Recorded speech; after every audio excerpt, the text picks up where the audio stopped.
Hi everyone, welcome back to the channel and welcome back to another reaction video. Today I'm going to be watching, reviewing, and reacting to Season 3, Episode 2 of The Handmaid's Tale. Alright, so the first episode was interesting. I'm left kind of wondering what's gonna happen to June now that she's with Lawrence, Bradley Whitford's character, and very interested to find out more about him and kind of his underlying goals and motives here. Emily has made it to Canada, which is exciting, so I'm looking forward to more of that. But yeah, we're just, the groundwork for the third season has just been kind of being laid, and I'm still kind of optimistic that maybe this will be less of a kind of just emotionally negative, draining season than Season 2 was, but we'll see. I mean, given the subject matter, it's always going to be kind of rough, but alright, so I think that I'm just gonna jump right into the episode, so let's get going. Episode 2 of Season 3. Here we go.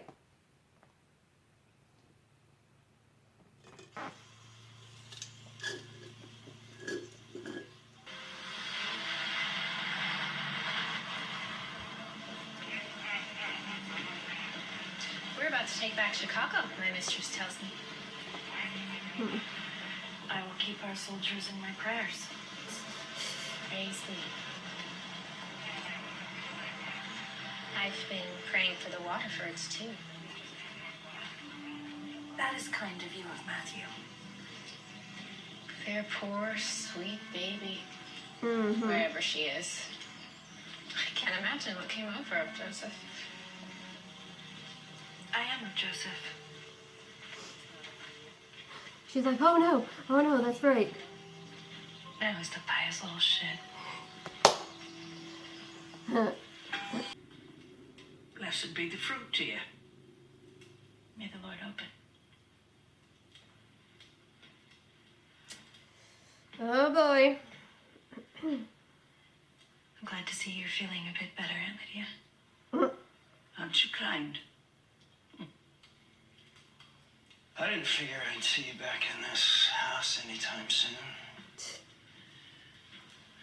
You certainly bounced back, haven't you? God is merciful indeed. Lydia's here checking up on us. Nothing of the sort. A routine visit to see how our girl is settling into her new household. She's fine. She's fine. She's fine. Ah, have you found her respectful?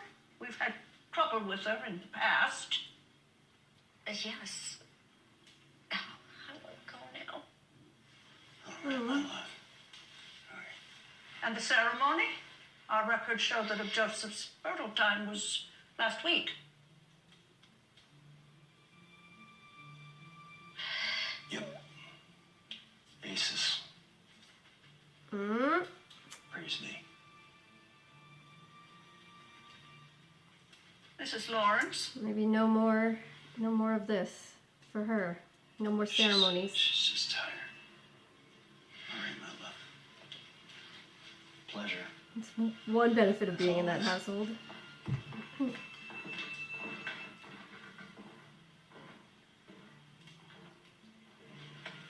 What's wrong with her? If there is something unseemly going on in this household with Commander Lawrence, you know you can always tell me. Emily was here 2 days, and God only knows what he did to her. So that's why you think she ran away, not from, you know, everything else that she's endured? I'll see you out, Lydia. Thank you.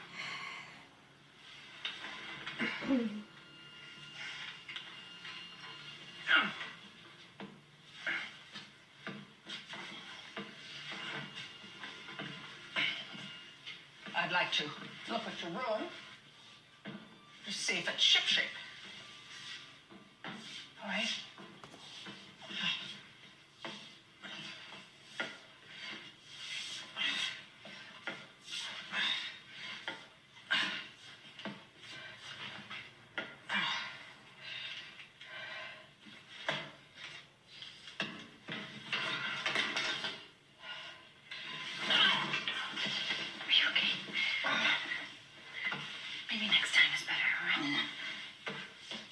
shut your mouth! Oh my god. Elizabeth there's the was Lydia we soft. know. I would never have put you in a new posting. After what you pulled of the Mackensies, you should be on the wall.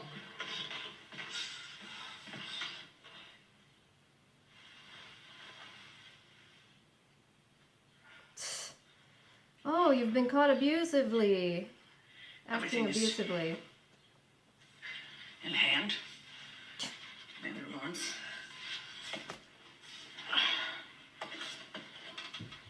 Of Joseph was seen gossiping at loaves and fishes. That simply will not do. Spare the rod, spoil the handmaid. Something like that. Quite right. Lesson day. Man, you should have died. Take care, dear. Under his eye. I'm glad we still got her on the show for her acting, the actress, but, you know. Aunt Lydia's another one who I would appreciate seeing die. You helped me. You don't know me. Is that what you think? That woman, those Marthas, I know what their life is like. She has a chance for something better. Let her have it. Okay. It's your funeral. This guy is so confusing. Going deeper in. Resistance out out west somewhere. She's valuable. Chemistry teacher. She makes bombs. Interesting. Like Oakland. Oh, so you know her work. I guess you don't know what you're capable of till you have to do it. Yep. Uh-oh. You know, he looks at you and he sees June. He'd want her to call. He looks at you, he's afraid she wouldn't. Oh, okay, so that's his problem. She's a lot stronger than me. I don't know about that.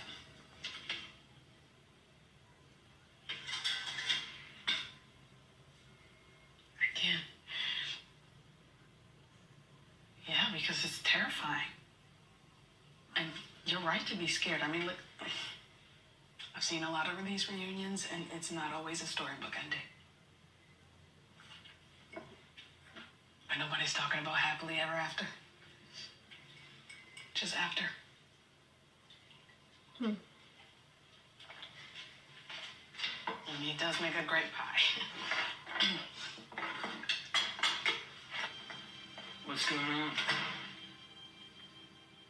Who's in the basement? Just Beth.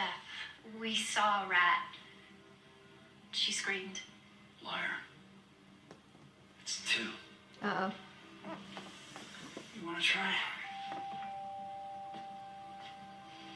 Someone's hurt. Same someone who was here earlier. Cora, get the door. She's here too. There's another woman. She's the one who's hurt, sir. She screamed. Get her out. Tomato door. You heard me. Get her out.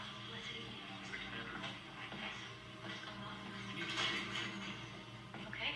I'll go get him for you. Praise be. Sorry to disturb you. No, what's up? Had a bit of trouble in town tonight. A couple of fugitives in the pointless.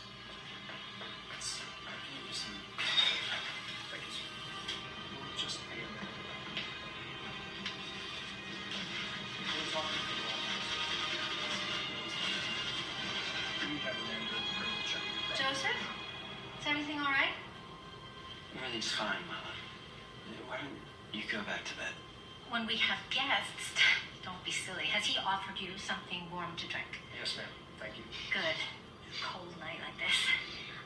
Make yourself comfortable. It'll just be a minute.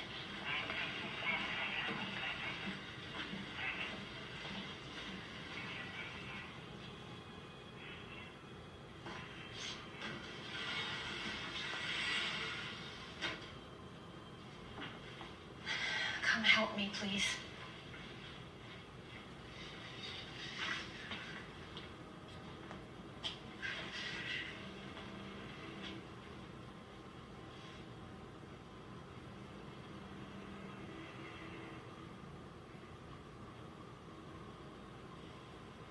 Cora, can you please clean that up? Go.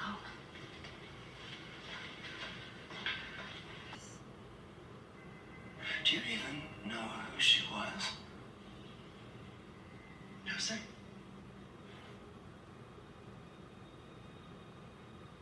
Women like you are like children.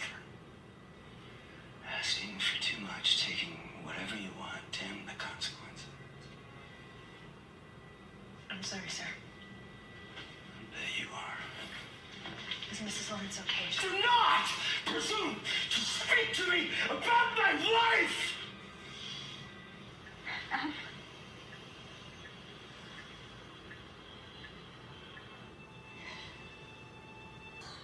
All right, well, that was episode 2. Pretty crazy episode with a lot going on. I'm glad that they gave us the nice little moment of Emily finally reaching out to her wife, making contact, and to kind of establishing that she's going to make an effort to try to move on, even though, you know, after everything she's been through, kind of like Moira was saying, it isn't necessarily going to lead to a kind of happy ending, perfect reunion or anything. You know, there's still a lot to process and to live with. And there's no really going back to before you experience or go through that sort of immense level of trauma. But she's making an effort to make the next step to try and at least move forward, if not move on, move forward, continue taking one step at a time. So I'm glad they gave us that. That was a nice positive moment at least. I was a little curious about Luke and the kind of hostility or standoffishness that he was showing, but Moira's explanation does make sense. You know, it makes sense to me also that it would be weird for him to have the child there who is his wife's child, and as far as he knows, child that is a product of his wife being raped. I mean, we know that it's actually Nick's child, that's not what it was, but of course his wife was raped repeatedly and he knows that's been happening. He obviously feels a lot of guilt about that, and at the same time, so it must be weird for him to try and embrace this child as his wife's child, who his wife surely cares about and loves enough to try and help escape, but there's got to be some negative feelings there for him as well, so I'm sure that was hard, and I was thinking that probably played into it, but we see him also kind of trying to push through that, and so we got some positive stuff this episode. Everything that's happening with June is, of course, still chaos and horribly depressing things, but I do think that what we're seeing this season is a positive turn, interesting. I like that they've put her in a new household, and I'll get to Lawrence and all that in a minute, but I like that, and that we also see her getting more and actively involved with the resistance, so these are some interesting potential storylines that we see for this season. I'm glad that they're going here, even though, you know, obviously we still see horrific things happening. She's having to